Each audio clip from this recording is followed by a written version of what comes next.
लोग काम पे जाते हैं तकरीबन 2-3 घंटे एवरी डे एट वर्क, वो अपना सोशल मीडिया चेक कर रहे हैं। साहब एक बात बताओ, क्या इसी के पैसे मिलते हैं आपको? मैं आपका बटुआ चुरा लेता हूं तो आप मेरे को क्या कहते हैं? चोर। जब हम ये सब काम करते हैं तो हम क्या हैं?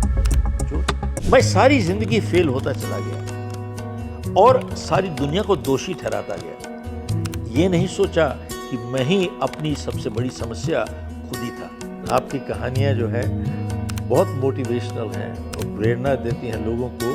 किसी ने बड़े कमाल की बातें कही हैं कि अनजान होना शर्म की बात नहीं है, लेकिन जानने की इच्छा ना रखना शर्म की बात है। आपकी बाधा जितनी बड़ी होगी उतना ही बड़ा आपको अवसर भी प्राप्त होगा, और विपरीत परिस्थितियों में कुछ लोग टूट जाते हैं, कुछ लोग रिकॉर्ड तोड़ देते हैं। कमाल की बातें कहने वाला हमारे साथ हैं international author, motivational speaker, educator, business consultant Shiv Khera sir, जिनकी किताबें पढ़ करके हमने जीवन में थोड़ा सा सीखा और आप तक पहुंचाने का प्रयास करता हूं। मैं आरजे कार्तिक स्वागत करता हूं शुद्ध अंतःकरण से। आपका बहुत बहुत प्रणाम आपको। और आपने हिंदुस्तान में ना जाने कितने लोग हैं जो आज सक्सेसफुल बने हैं, और वो कहीं ना कहीं ये कहते हैं कि शिव खेड़ा सर की किताबें पढ़कर के जीवन में वो उमंग आ गई थी जो शायद कहीं पीछे रह गई थी। तो आपको बहुत बहुत आभार उन सभी परिवारों की तरफ से जिनके घरों में आज खुशियां हैं, मुस्कुरा रहे हैं लोग और लाइफ में आगे बढ़ने की एक ललक रख रहे हैं। तो बहुत बहुत आपको धन्यवाद। सबसे पहले मैं अपने आप को खुशकिस्मत समझता हूँ कि कोई किसी की कहीं पर भी मदद कर पाया हूँ। हालांकि जिसने भी कोई अपने सफलता हासिल की है अपनी मेहनत से की है, और हमारा तो एक मार्गदर्शन का रास्ता है, इट्स ए कैटलिस्ट जो रास्ता दिखाता है, लेकिन इंसान सफल तो अपनी मेहनत से ही होता है। तो सबसे पहले शुरू से शुरू करते हैं, आपकी कहानी को शुरू से समझते हैं। आप भारत में थे, फिर आप कनाडा चले गए। यहाँ ऐसा क्या हुआ कि आप कनाडा चले गए, और कनाडा गए तो आपने कहा कि मैंने कार धोने का भी काम किया, और फिर एक कुछ आपने सेशन अटेंड किया, उसने आपकी लाइफ बदल दी और आपने कहा मुझे भी ऐसा कुछ करना है कि मुझे लोगों की लाइफ में चेंज लाना है। तो अभी आप मुझे बता रहे थे कि आप कहानियाँ सुनते हैं मेरी, तो मेरे लिए तो यही सबसे बड़ा आज का सम्मान हो गया है। आपकी कहानियाँ जो है बहुत मोटिवेशनल हैं और प्रेरणा देती हैं लोगों को, आई थिंक। और हर एक के पीछे आपका एक मॉरल वैल्यू छिपी हुई है जो आज की तारीख में ख़ास तौर पे एक वैल्यू बेस्ड सोसाइटी चाहिए। And I think the biggest service that you are providing is a value based service, जो लोगों को सिद्धांत उसूल सिखाती है जो लोग भटक चुके हैं आज, और ज़्यादातर लोग भटक चुके हैं वहाँ से। इसीलिए बहुत सी समस्याएं परिवारों में आती हैं, ऑफिसेज में आती हैं, रिलेशनशिप्स टूट रही हैं, आगे बढ़ नहीं पा रहे हैं। और आज बहुत से लोग यूट्यूब में इधर उधर आते हैं और कहते हैं 99 रुपीज़ में ये कोर्स ले लो, 99 रुपीज़ में ये कोर्स ले लो, ओवरनाइट मिलियनेयर बन जाओ, ओवरनाइट करोड़पति बन जाओ। मैं 50 करोड़ बना लिया, 500 करोड़ बना लिया। So there are so many fly by nights, overnight की अभी ये कर लो तो ओवरनाइट आप करोड़पति बन जाओगे। ये एक जो ट्रेंड आया है, मेरा ख्याल है लोगों को गलत रास्ते पे ले जाने का है, भटकाने का है, और अपने स्वार्थ के लिए दूसरे को गुमराह करने का है। And I think that is a major issue today. और आज की तारीख में लोग they want to become overnight successful, overnight अरबपति बनना चाहते हैं ओवरनाइट, और ये नहीं समझते कि सफलता के पीछे बहुत सी सेक्रीफाइस की हुई होती है, बहुत सी is a lot of struggle behind it, but they want it overnight. और ओवरनाइट आज तक कभी हुआ नहीं है ऐसे, और ना ही होने वाला है आगे। वो जो कहते हैं कि एक रात में किस्मत बदल गई, उसके लिए कई रात लड़ना पड़ता है सर। नहीं, बिल्कुल, कई रातें उसके लिए आपको जो है जगना पड़ता है, मेहनत करनी पड़ती है, तब वो एक रात आती है जिसमें किस्मत बदल जाती है। बिल्कुल बिल्कुल ठीक कह रहे हैं। तो आपकी कहानी में थोड़ा जानना चाहूँगा, और देखने वालों को चाहता हूँ कि आप थोड़ा बताएं कि आप भारत से कनाडा गए और फिर जो सारा संघर्ष रहा और फिर जो आपने लाइफ में वापसी की। 13 नवंबर 1975 कनाडा गया, क्योंकि पढ़े लिखे ज़्यादा है नहीं। मेरी क्वालिफिकेशन है, I am a BCom 3rd division failed in 10th, that's my academics. तो पढ़ा लिखा ज़्यादा नहीं, तो काम वाम कहीं मिलना नहीं था हमको। तो मैंने फिर बाल्टी लेके घर घर जाके गाड़ियाँ साफ़ शुरू की। वहाँ पे साल 1.5 साल यही करता रहा। तो टू सप्लीमेंट इनकम, तो दिन में गाड़ी साफ़ करता था, शाम को जाके घर घर जाके वैक्यूम क्लीनर बेचता था।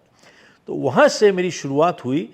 टोटली बाय एक्सीडेंट मैं लाइफ इंश्योरेंस बेचने के अंदर चला गया, टोटली बाय एक्सीडेंट। और मेरे हिसाब से that was the best thing that ever happened to me. उससे मेरे ख्याल है उसी ने मेरे दरवाजे खोले आगे जाके, क्योंकि लाइफ इंश्योरेंस बेचना आउट ऑफ ऑल सेलिंग्स सबसे मुश्किल काम है। आप पेन बेचते हैं, गाड़ी बेचते हैं, घर बेचते हैं, ये आसान है। वो आसान कैसे? लोग घर भी देख सकते हैं, पेन भी देख सकते हैं, फ़ोन भी देख सकते हैं, हर चीज़ देखते हैं, वो लिख के भी करते हैं, they touch and feel, touch and feel, touch and feel, तो उसके हिसाब से वो खरीद लेते हैं। लेकिन लाइफ इंश्योरेंस क्या है? कागज़ का टुकड़ा बेच रहे हो आप, बेच क्या रहे हो? आप बता रहे हो कि अगली ज़िंदगी में ये होगा, आपको ये हो जाएगा, तो आपके परिवार को ये मिलेगा। किसने क्या देखा है भाई? तो it is one of the toughest sales, और इसलिए तकरीबन 90% लोग लाइफ इंश्योरेंस में बेचने जाते हैं, 90% फेल हो जाते हैं, पहले साल में छोड़ के चले जाते हैं, पहले फर्स्ट ईयर। तो मेरे को भी जब मैंने ज्वाइन किया था तो मेरे मैनेजर ने बुलाया कि भैया तेरा काम वाम कुछ नहीं हुआ है, यू आर फायर्ड। 3 महीने के अंदर मुझे नौकरी से निकाल दिया साहब ने। जिस दिन निकाल रहा था मुझे, तो मैंने कहा भैया मेरे को एक मौका दो। मैंने कहा कि अगर आप मुझे आज फायर कर देते हो तो मुझे मालूम नहीं मैं कहाँ जाऊँगा, और खाली एक ही जगह मुझे मालूम है गाड़ी साफ़ करने की। और मैंने कहा अब मैं वो करना नहीं चाहता हूँ साहब, मेरी फैमिली है, मेरी एक 3 साल की बेटी है। मैंने कहा कि मैं आपको एक कमिटमेंट देता हूँ कि मैं आपको लेट डाउन नहीं करूँगा मेरी तरफ से, कभी आप ये नहीं सोचेंगे कि मैंने गलत फैसला किया, मुझे एक मौका और दे दो। मेरे को कहता है कि ये तुम्हारी छोटी जीत नहीं है, सबसे बड़ी जीत यही है। और कहता है कि मैं तुमको एक मौका फिर इसलिए दूंगा कि अगर आप कमिटमेंट मेरे साथ मत कीजिए, अपने आप के साथ कीजिए, तब मैं तुमको रहने दूंगा। साहब उस दिन मैंने कमिटमेंट की, और वो एक मेरी ज़िंदगी में एक मोड़ था, और हर एक की ज़िंदगी में कोई ना कोई मोड़ ज़रूर आता है। तो उसने कागज़ वापस ले लिए, विड्रॉ कर लिए, और उस साल मैंने तकरीबन $1 मिलियन की सेल की। उसके बाद 3 मिलियन की अगले साल, तीसरे साल 5 मिलियन की। उसके बाद अमेरिका मूव कर गया मैं, और मैं 3 बिजनेसेस में चला गया। कैलिफोर्निया की एक कंपनी मैंने खरीदी 1984 में, उनका न्यू जर्सी ऑपरेशन शुरू किया विद नो क्लाइंट्स, और मैंने अपनी कंपनी बेची विद क्लोज टू 500 क्लाइंट्स, तो मैंने बेची। तो ये एक पिछले 47 साल का सफ़र है मेरा। लेकिन इनसे मेरे को जो सीख मिली वो ये है, मैं सारी ज़िंदगी फेल होता चला गया और सारी दुनिया को दोषी ठहराता गया। ये नहीं सोचा कि मैं ही अपनी सबसे बड़ी समस्या खुद ही था। बाहर कुछ बदलाव नहीं आया, सोच बदली, एकदम दिशा बदल गई। पहली कहानी, पहला तो एक संदेश ये है, और दूसरा ये है, जब उसने मुझे कहा you shut up and listen to me, बहुत कड़क के बोला मेरे से, you shut up and listen to me, उससे समझ में आई कि कभी कभी ज़िंदगी में भला करने के लिए कठोर बनना पड़ता है। क्या बात है साहब? कभी कभी ज़िंदगी में भला करने के लिए कठोर बनना पड़ता है। और तीसरी चीज़ मेरे को समझ में आई कि हमारी अपॉइंटमेंट्स ऑलवेज 1 हफ्ता इन एडवांस होती थी, 1 हफ्ता पहले एडवांस अपॉइंटमेंट होती थी। और एक चीज़ मैंने समझी कि अगर आपकी अपॉइंटमेंट 1 हफ्ता इन एडवांस नहीं बनी है, और आज अगर सुबह उठ के आप सोचते हो कि मैं आज क्या करूँगा, आप बेरोज़गार हो नौकरी के साथ। नौकरी लगी हुई है आपकी, लेकिन आप हो बेरोज़गार हो। और तकरीबन मैं काफ़ी लोगों को एड्रेस करता हूँ, साल में 1 लाख 2 लाख 3 लाख को एड्रेस कर ही देता हूँ। तकरीबन 90% लोग they don't have appointments in 1 week in advance. और सबसे बड़ी सीख जो मिली मुझे वो ये थी कि मैं लाइफ इंश्योरेंस बेचता था कमीशन पर। बेचता था तो पैसे मिलते थे, नहीं बेचता था पैसे नहीं मिलते थे, और ना ही पैसे थे। लेकिन मैंने देखा अपनी कंपनी में वहाँ पे कुछ लोग को तनख्वाह मिलती थी और वो काम नहीं करते थे। तो तब मैंने सीखा फ़र्क, पैसा बनाने में और पैसा कमाने में बहुत फ़र्क होता है। पैसा बनाना चोरी है, पैसा कमाना ईमानदारी सच्चाई है। इंग्लिश में बोलता हूँ, making money is criminal, earning money spiritual, that is the difference. तो अब फ़र्क क्या है? सिर्फ फ़र्क ये है कि जब आप पैसा कमाते हो, आप अपनी एनर्जी और एथिक्स, ईमानदारी उसके पीछे लगाते हो। ये दो चीज़ अगर मिसिंग है तो उसको कमाना नहीं कहते, बनाना कहते हैं। कि एथिक्स एंड एनर्जी बिहाइंड, उसको कहते हैं कमाना। एक स्टडी हुई थी अमेरिका में, इट्स कॉल्ड गैलप सर्वे। तो उन्होंने कहा था कि तकरीबन 63% लोग जो काम करने जाते हैं दे आर डिसएंगेज्ड। डिसएंगेज का मतलब ये होता है कि अपना काम नहीं करते साहब।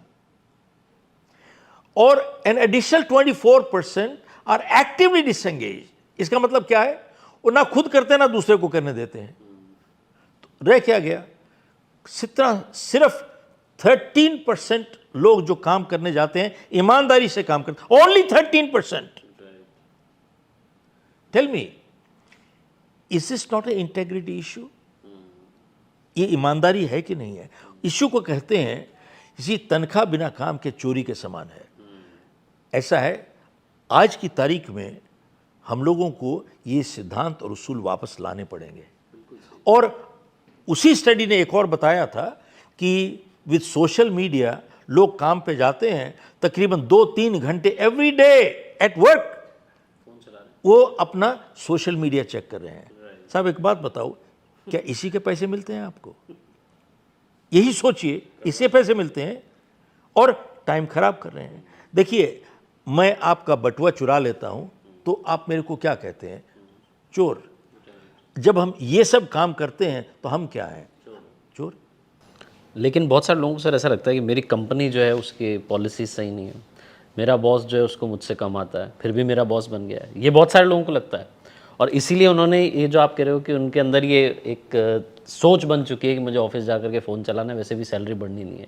ये जो एटीट्यूड बनता जा रहा है, और ये मोस्ट ऑफ दी ऑफिसर्स की कहानी है, सिर्फ मैं दिल्ली की या मुंबई की बात नहीं कर रहा हूँ, बहुत सारी जगह लोगों को लग रहा है। और वो जो आप कह रहे थे कि वो कैद हो गए, वो कैद हो गए, तो इस सोच से कैसे बाहर निकला जाए? सोच से बाहर सबसे पहली बात तो ये है कि ये क्या, is it not a integrity issue? सबसे बड़ी चीज़ ये है, क्या ये ईमानदारी का सवाल नहीं है क्या?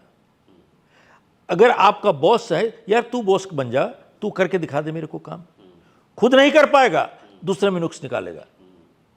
आप कहीं पर भी देखिए, खुद नहीं कर पाएगा, दूसरे में नुक्स निकालेगा बैठ के। तो आप एक बात बताइए कि आपका जब ध्यान ही नहीं है काम पर, ईमानदारी से काम ही नहीं करना चाहते, तो जो काम करते हो पहले तो जहां जिसमें दिल नहीं है आपका, तो पहले तो आधे काम तो गलत करते हो आप, अब फिर जाके कहते हो सॉरी हो गया, सॉरी, अब फिर दोबारा करते हो। तो आपको एक काम के लिए 3 बारी पैसे मिल गए क्या? एक बारी पहले किया जो गलत किया, फिर जाके उसको किया, फिर करेक्ट किया, फिर उसके भी पैसे मिले। पैसे कटने चाहिए कि नहीं कटने चाहिए? 100% पैसे कटने चाहिए। ये चोरी है कि नहीं है? लेकिन कितने लोग इसको चोरी मानते हैं?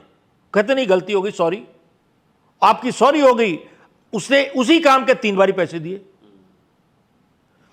भैया, हम लोग को सोचना पड़ेगा कि ईमानदारी, सच्चाई होती क्या है। हम लोग के सिद्धांत टूट गए हैं, एकदम खत्म हो गए। We have to understand.